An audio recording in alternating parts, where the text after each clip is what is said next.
Hey fellas, do you crave a delicious cheesecake but don't know how to make one? Well, look no further. I'm gonna show you guys how to make a decadent New York style cheesecake that will impress your family and friends, and maybe even your significant other.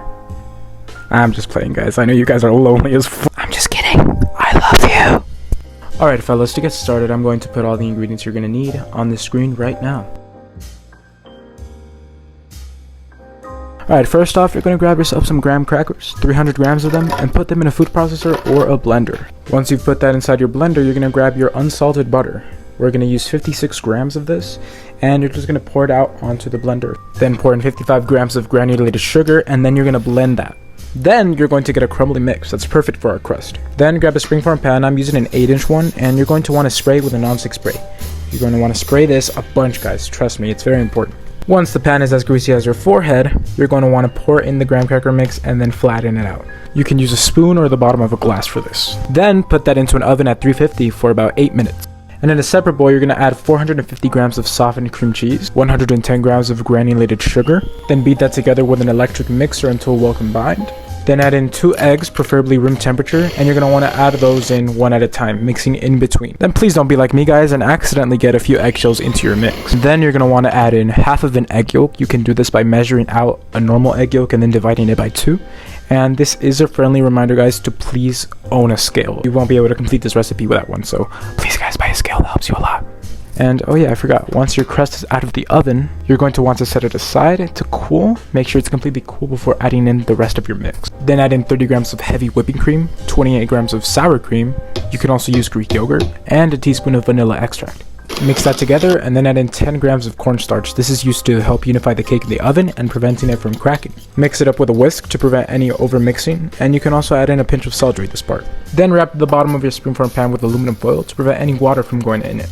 And you can repeat this part twice if you want. Then you're going to pour in that delicious cheesecake mix into your pan. Give it a shake if it needs it to even out the mix. Grab a baking dish, and then you're going to want to give it a knuckle sandwich. This is very important, guys. Place your pan onto your baking tray and then add in boiling water to the sides. This is what really helps prevent any cracking on your cheesecake, guys. Then place that into an oven at 325 degrees for about 1.5 hours. Admire the unsightly mess you've created.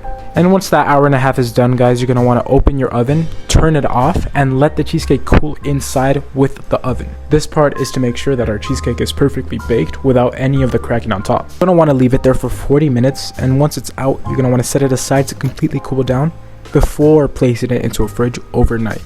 Then of course you can enjoy your cheesecake this way. But if we want to make it better, even better, we're going to make a strawberry compote for the cheesecake. And if you don't like strawberries, then I just don't like you.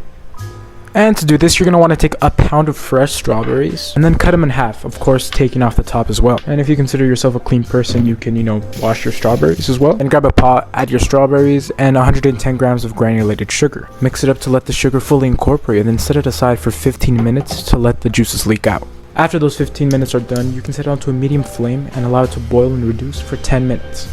Then place half of your sauce onto a blender and then blend. Then pour your compote onto a separate bowl, and then you can add in the blended mixture. And you could put the sauce into the fridge to let it cool down before you add it onto your cheesecake.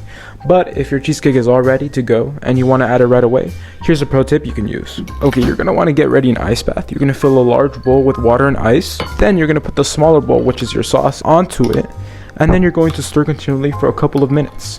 After doing so, your sauce should cool down in a faster way than it would in the fridge. Okay, so now that your compote is ready to go, you're going to take out your cheesecake from the fridge. Carefully remove it from the springform pan and place it onto a cutting board. And for the slicing part, I recommend dipping a knife into a cup of hot water prior to every slice to get a clean cut. And now for the best part, you're going to take a slice, serve onto a plate, and generously pour out your strawberry sauce onto your cheesecake. Serve the rest of your family or friends if you have them, and then take a bite out of one of the most delicious cheesecakes you've ever tasted.